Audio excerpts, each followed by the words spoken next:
hablamos de Colombia, se tiene previsto que en la tarde de hoy, en breve, se realice la reunión entre los voceros del no y los delegados del gobierno para discutir el nuevo acuerdo traído desde La Habana y que sería firmado los próximos días en Colombia. La reunión se da en medio de agudas críticas al considerar que este acuerdo no refleja los cambios profundos solicitados. Quiero darle la bienvenida en esta parte del programa a Jairo Libreros, analista permanente de NTN 24. Jairo, bienvenido. Y Dani, muy buenas tardes y feliz inicio de semana. Sí, igual para ti, es cierto, hoy es lunes. Aunque esta semana va a ser un poco corta para mí porque voy a tener unos días, pero hoy es un día de muchas noticias. Jairo, ¿cómo llega este encuentro entre los sectores del no, que pidieron tiempo para analizar los nuevos acuerdos, que no han querido pronunciarse, aunque lo hizo el presidente Pastrana con un comunicado que hizo público? ¿Cuál es el ambiente que rodea este encuentro?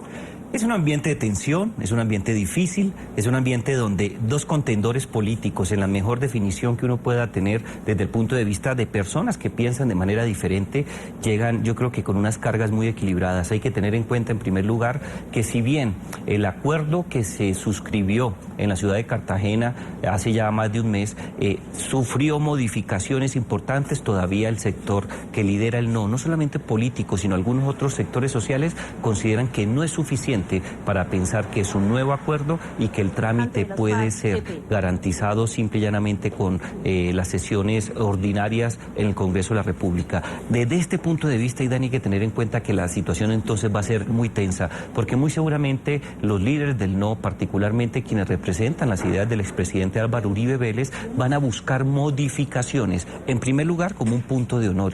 ¿Y por qué un punto de honor, Idania? Porque lo que se dejó entrever días antes de la confirmación de este nuevo acuerdo, se dejó entrever que se iba a entregar ese documento antes de cualquier firma a la oposición, para que tuviera la oportunidad de conocerlo, de asimilarlo y hacer algún tipo de recomendaciones. Y yo creo que ese punto sale mal. Y en segundo lugar, cuando tú tienes una definición por fuerza política, con el beneficio que tienen los del no por cuenta de su victoria en el plebiscito del 2 de octubre y particularmente sentidos, porque lo que buscan son mayores modificaciones, yo no veo que salga humo blanco en esta ocasión.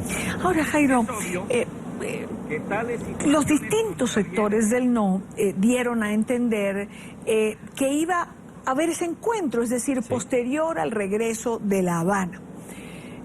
Para aceptar o no, para que se regresaran de nuevo, no lo sabemos, pero ¿qué perdía el gobierno haciendo este encuentro antes de hacer los anuncios públicos? No perdía nada. Yo creo que fue un afán, quizás un punto también de honor, y desde ese punto de vista creo que pierde no solamente capacidad de negociación, sino particularmente tiempo y en cierta medida algo de legitimidad. Porque yo creo que este tema, fíjate lo que ha ocurrido, han pasado ya 8 días y ya era justo que en estos momentos se diera esta reunión, pero sin la firma previa y sin las afirmaciones por parte de los negociadores, en el sentido de que no existía la más mínima posibilidad de revertir lo que se acordó en esta segunda ronda. Está demostrado de manera particular que en los últimos 4 años de negociación en La Habana, después de la derrota del plebiscito, se puede negociar cualquier cosa. Y yo creo que ahí el gobierno perdió una oportunidad de oro, porque si lo que pretendía era un trámite tranquilo en el Congreso, que lo puede hacer,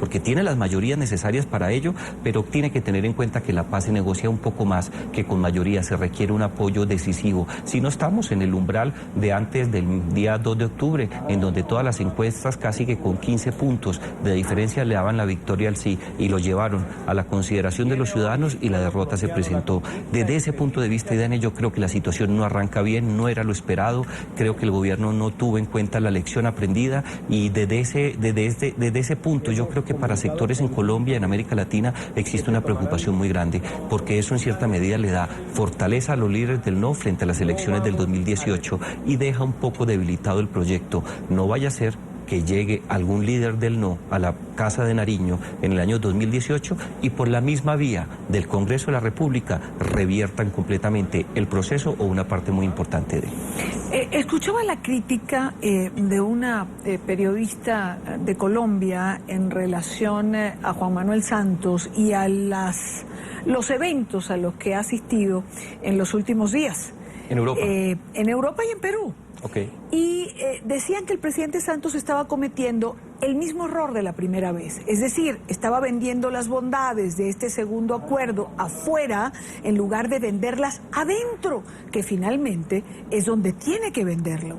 Sin duda, yo creo que aquí hay dos lecciones aprendidas que no hacen parte de esta segunda fase de socialización. El primero de ellos gira en torno de tener una mayor proximidad con sectores políticamente relevantes en el territorio nacional. Y uno habla de sectores relevantes, particularmente los líderes del no, movimientos sociales que no están de acuerdo con ciertos puntos que hacen parte de la primera versión del proceso y en cierta medida un trabajo mucho más fuerte de socialización de los cambios. Fíjate, Dania, que cuando se anunció hace algunos días, el día sábado realmente, que ya se había llegado a un acuerdo, el documento duró casi 24 horas sin ser puesto a consideración de los colombianos. Ese arranque, que en cierta medida tiene algún halo de misterio, genera un malestar en ciertos sectores del país. Y lo que ha ocurrido en las últimas semanas, no solamente por cuenta del viaje a Estados Unidos del presidente, su visita a Perú, sino particularmente porque ciertos negociadores y grandes ministros de esta administración afirman que es imposible revertir lo que ya se acordó.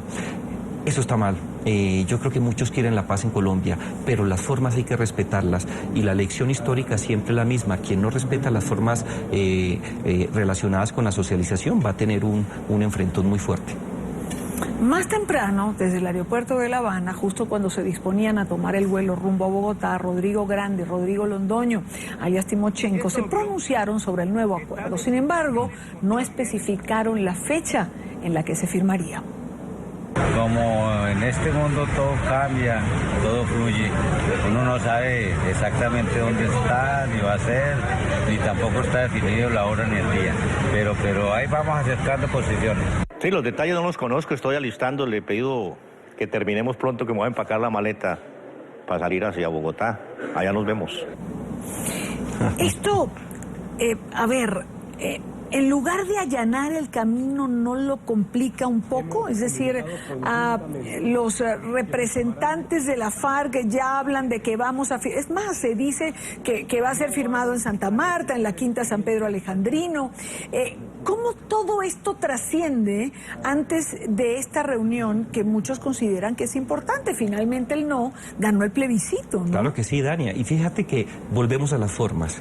En un comienzo se filtró que los miembros del secretariado, especialmente quienes en estos momentos o en los últimos años han negociado este acuerdo de paz, iban a viajar a Colombia para firmar la segunda versión. El gobierno salió a desmentirlo, luego hubo mucho silencio, luego NTN 24 de la mano con Noticias RSN logró confirmar como primicia en el país que sí venían a firmarlo. Y fíjate, este tipo de desgaste no solamente genera preocupación en importantes sectores del país, sino toma distancia popular para muchas personas en Colombia, y así uno lo puede ver no solamente en las redes sociales, sino en los debates políticos de los últimos 2 o 3 días. Uno entiende que la gente le genera este tipo de misterios poca aceptación.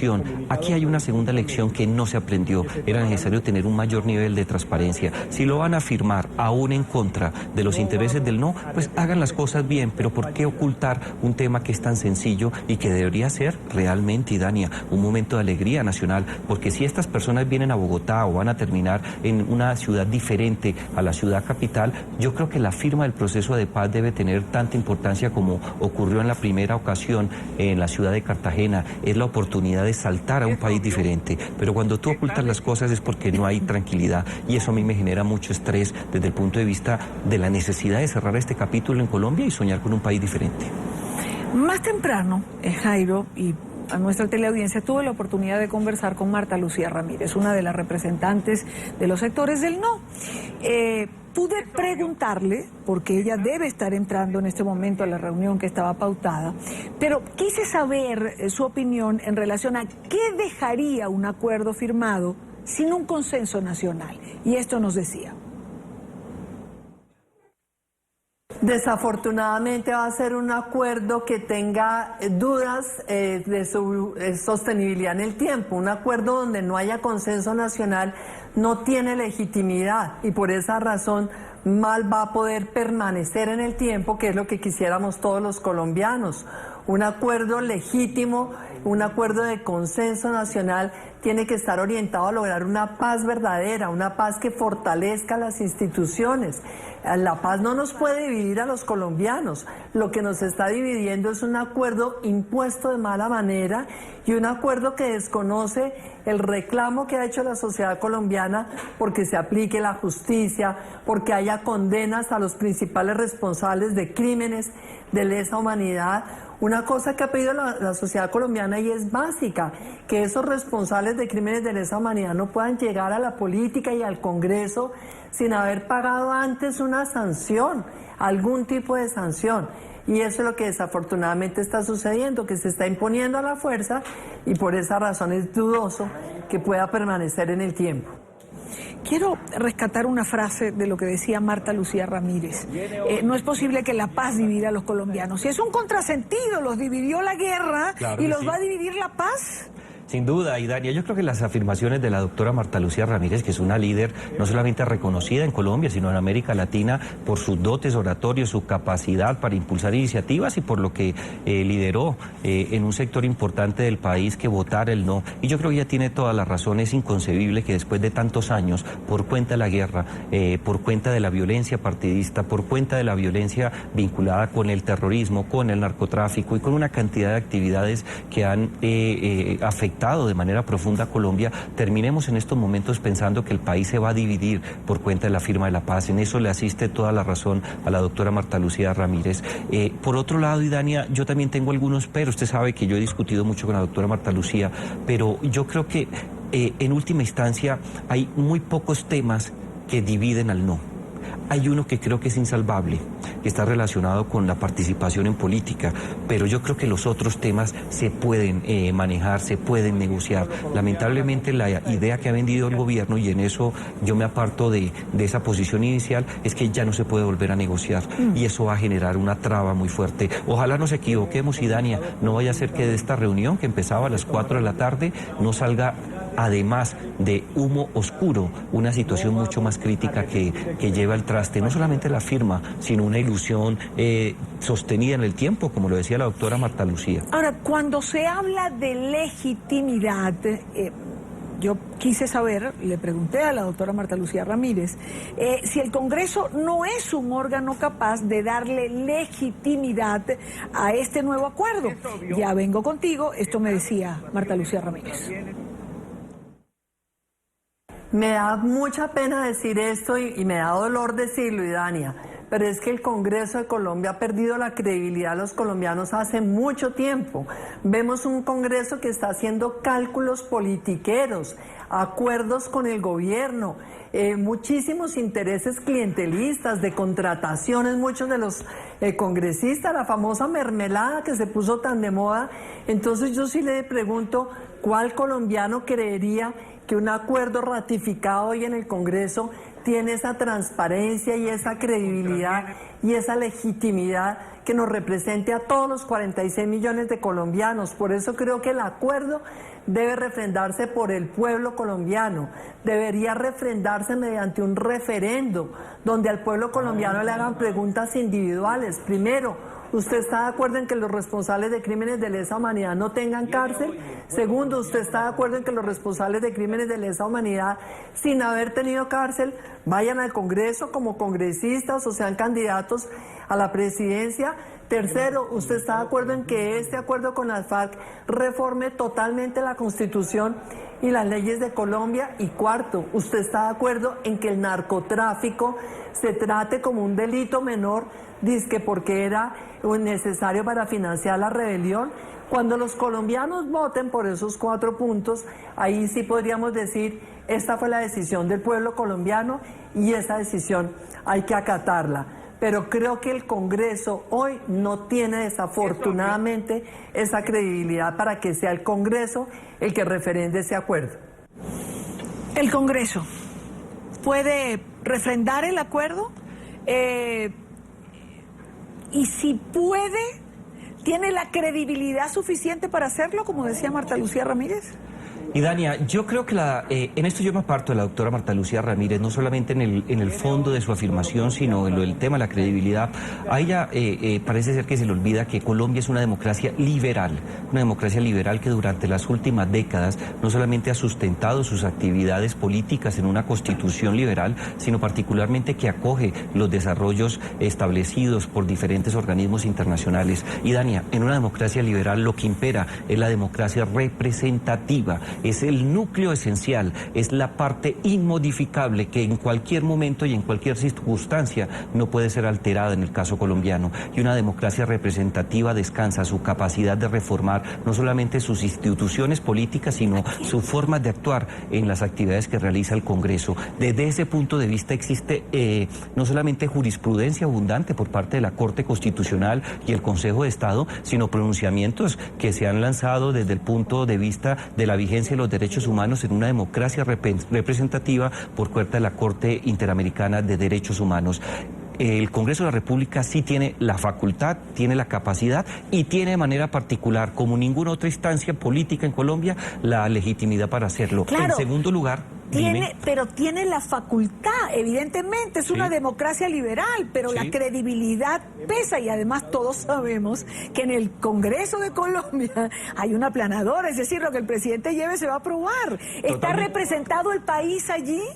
Y Dania, yo estoy totalmente de acuerdo, pero metámosle cifras al tema y metámosle debate. Si tú lees el último informe del Latinobarómetro de esa institución tan reconocida de Chile, se dice que en América Latina el promedio de aceptación en términos de credibilidad política de los congresos de la región es del 52%. El Congreso de Colombia tiene el 53%, o sea, está en el punto exacto de la media que teníamos en estos momentos en América Latina. En segundo lugar, la aplanadora existe, se llama la Unidad Nacional, que es el modelo político que estableció Juan Manuel Santos al inicio de su administración hace 6 años para generar no solamente políticas públicas, sino mayor nivel de maniobrabilidad. Pero si tú miras quién representa los líderes de la oposición en estos momentos en el Congreso de la República, te vas a llevar una sorpresa, y Dania, la oposición es liderada nada más ni nada menos que por el expresidente Álvaro Uribe Vélez en su condición de senador y de cabeza de lista del Centro Democrático. Están dadas todas las circunstancias, tiene la credibilidad de América Latina, tiene credibilidad desde el punto de vista de la presencia de sectores políticos no afines a la unidad nacional, y en tercer lugar está el líder de la oposición en Colombia, que es Álvaro Uribe Vélez. En mi opinión, discutir el tema de la credibilidad sin duda es un discurso populista, pero si tú lo bajas a términos de medición, yo creo que no es cierto. Pero si me voy a lo que fue tu primer planteamiento, donde las formas son importantes, donde un proceso de paz o un acuerdo tiene que estar sustentado en un gran acuerdo nacional para que sea perdurable, ¿es la mejor forma de hacerlo? No es la mejor forma, Idania, y ya lo hablamos esta mañana y hace 8 días. En mi opinión,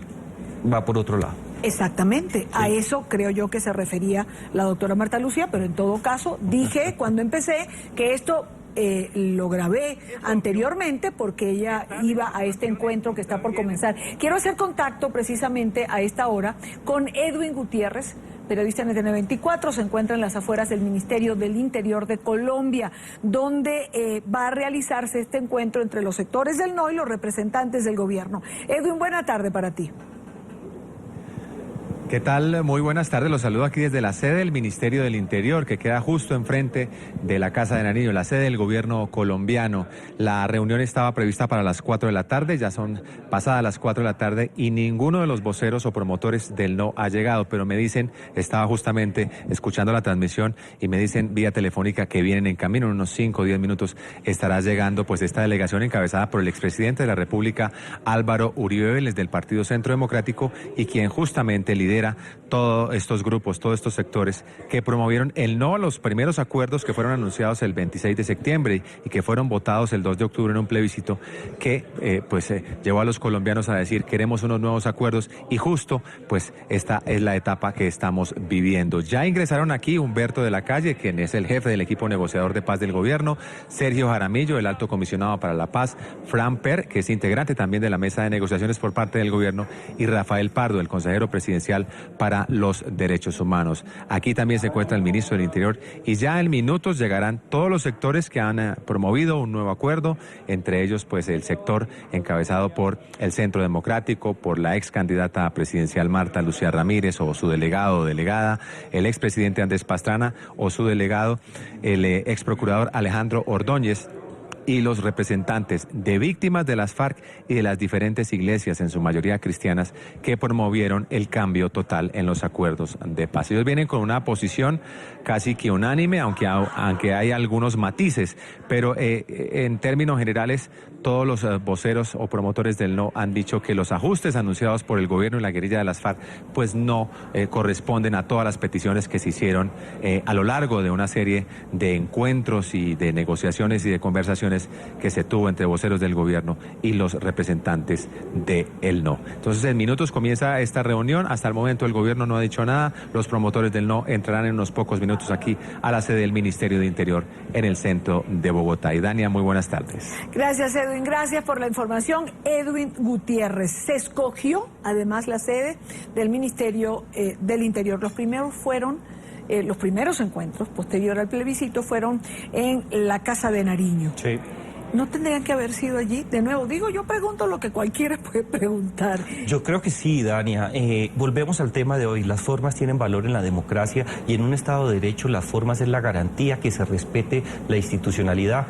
Muy seguramente uno puede pensar, y no está mal haberlo hecho así, que esta es quizás una primera reunión en donde pueden salir diferentes posiciones de convergencia, pero también grandes diferencias. Y en esa medida, al hacerlo inicialmente en la sede del Ministerio del Interior, queda una segunda instancia en donde se pueden superar con la firma del presidente Juan Manuel Santos y con la presencia del líder de la oposición en Colombia, el expresidente Álvaro Uribe Vélez. Desde el punto de vista estratégico está bien que esta primera reunión sea en el Ministerio. Claro, pero cuando uno escucha a los representantes de la FARC decir que ya vienen a esta firma, que tuvo que reaccionar además el gobierno ante lo dicho por los representantes de la FARC, uno piensa que realmente ya no hay nada que hacer, que esto es como una formalidad. Y Dania, lamentablemente esa es la idea que está generalizada y yo la comparto, porque estos bríos que muestran los líderes de las FARC no son autónomos ni independientes. Eso tiene que hacer parte de un libreto en el que se juega con Casa de Nariño. Si es desde ese punto de vista y se confirma en las próximas 30, 40 minutos que va a ser así, pues yo creo que esto es un saludo a la bandera y terminaría muy mal. Pero ellos tienen esa fortaleza, y Dania, es porque en cierta medida están sintonizados con el gobierno nacional, porque ante la primera declaración fácilmente el gobierno nacional envía un mensaje de prudencia, de calma, porque las cosas no son así. En estos momentos todo está enredado, y Dania, que ellos se demoren no es gratuito. Yo creo que en América Latina nos acostumbramos a tener no solamente los sectores políticos, sino diferentes personas problemas al momento de llegar por la congestión, por otro tipo de actividades, pero es que en el caso de Colombia estamos hablando del futuro de una nación centrada en un documento que fue reformado, que quizás no tenga todas las iniciativas nacionales, vaya y venga, pero aquí yo creo que la puntualidad y el tema relacionado con los mensajes previos tiene tanto valor como la discusión de fondo. Yo pensé exactamente lo mismo. Para una cita tan importante, la puntualidad, digamos, es un indicador, y el Claro. que no haya llegado, es decir, se habló de que era a las 4 de la tarde, Sí, hora claro que sí. Colombia, son las 4:30, hora Colombia, media hora después aún no han ingresado. Sí, eso tiene un valor simbólico, y Dania, y además que súmale lo que ocurrió ayer que hablábamos inicialmente, ¿no? ¿Qué nos deja? Y quiero cerrar haciéndole a Jairo Libreros la misma pregunta que le hacía a Marta Lucía Ramírez cuando tuve la oportunidad de conversar con ella. La primera pregunta que le hice: ¿qué le deja a Colombia un acuerdo que se firme sin un consenso nacional que lo respalde? Le deja dos cosas: problemas para su trámite y muy seguramente algunos problemas relacionados con la sostenibilidad en el tiempo, que es lo que denominamos nosotros la legitimidad en términos políticos, por cuenta de no utilizar el mejor recurso que está a mano, o un pacto nacional para superarlo o convocar nuevamente a un plebiscito. Desde ese punto de vista me genera muchas preocupaciones. ¿Plebiscito o referéndum? Plebiscito. Yo le pregunté a Marta Lucía Ramírez si ella estaba de acuerdo con un plebiscito o si ella pensaba que la forma de refrendación era un plebiscito, y me hablaba de referéndum, porque el plebiscito era un sí y un no, y ella pensaba que en este momento había que hacer 3 o 4 preguntas, creo que las mencionó, y era muy importante que los colombianos se expresaran en relación a cada uno de ellos. Yo creo que es una apreciación legítima y válida de la doctora Marta Lucía Ramírez. Sin duda, existen diferentes mecanismos dentro del paquete que se denomina los mecanismos de participación ciudadana, no solamente el habitual plebiscito del referendo, sino muchos otros más. Si lo que se quería era preguntar punto por punto, yo creo que sería una iniciativa que tendría graves inconvenientes, porque Dania, cuando se le pregunta a la sociedad colombiana si está de acuerdo, sí o no, que las FARC no paguen cárcel, o, otra pregunta, que hagan política de manera inmediata, tan pronto se dé la refrendación en el año 2018, pues la respuesta se sabe, van a decir que no. Mucho antes de realizarse el plebiscito en Colombia por el sí y por el no, Jairo en este programa dijo que iba a ganar el no, fue una de las pocas personas que realmente dijo que iba a ganar el no, y dio una explicación en ese momento. Contrario a lo que decían las encuestas, se manejó ese voto oculto.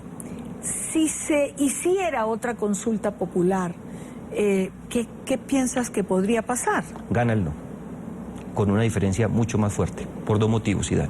En primer lugar, porque los colombianos quieren de corazón que las FARC paguen años de prisión por cuenta de la comisión de delitos de lesa humanidad y crímenes de guerra. Y en segundo lugar, los colombianos quieren que exista la posibilidad de un tiempo entre el momento de la firma del proceso de paz, el tránsito por la cárcel y ocupar cargos de elección popular.